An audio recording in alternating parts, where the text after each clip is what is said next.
तर जय मास्टर भावांनो, आपल्या मशीनमधनं पिल्ली निघालीत बघा. काय 28 पिल्ली निघाली असतील, अजून निघायची चालूच आहेत. ते काय दाखवत नाही तुम्हाला, आता मशीन उघडत नाही.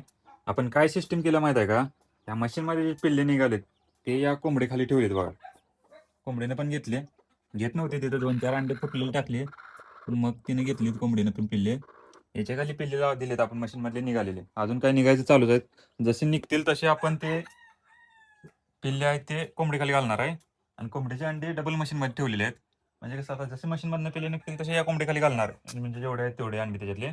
आणि बाकीचे जे आहेत ते त्याच्यातले पिल्ले निघाल्यावर तिकडे आपण कोंबड्या बसवलेल्या आहेत त्या शेडमध्ये आपल्या. त्याच्या खाली बाकीचे अंड्याचे पिल्ले सोडणार आहे मी. असा विषय करणार आहे. म्हणजे मशीनमधले पिल्ले कोंबडीखाली, कोंबडीला फक्त अंड्यावर बसवायचं का बसवायचं याच्यासाठीच केले. आपण काय त्यांना म्हणजे एवढे पूर्ण 21 दिवस नाही बसून ठेवत. आता हिला किती दिवस झाले असतील बघा, 15-16 दिवस झाले असतील. आपण मशीनमधले पिल्ले तिच्याखाली ठेवले, तिचे अंडे डायरेक्ट मशीनमध्ये ठेवलेत. आता जसे पिल्ले निघतील तसे इकडे तिकडे फिरून द्यायचं आपण काय एवढं हे करायचं नाही. कारण आता कोंबडी काय एवढी पिल्ले काढत नाही.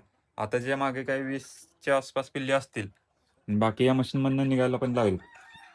जसे पिल्ले निघतील तसे आपण त्या मशीन कोंबडी मागे सोडणार आहे सगळे. म्हणजे एक लाईट गेली तरी काही अडचण येत नाही एवढी.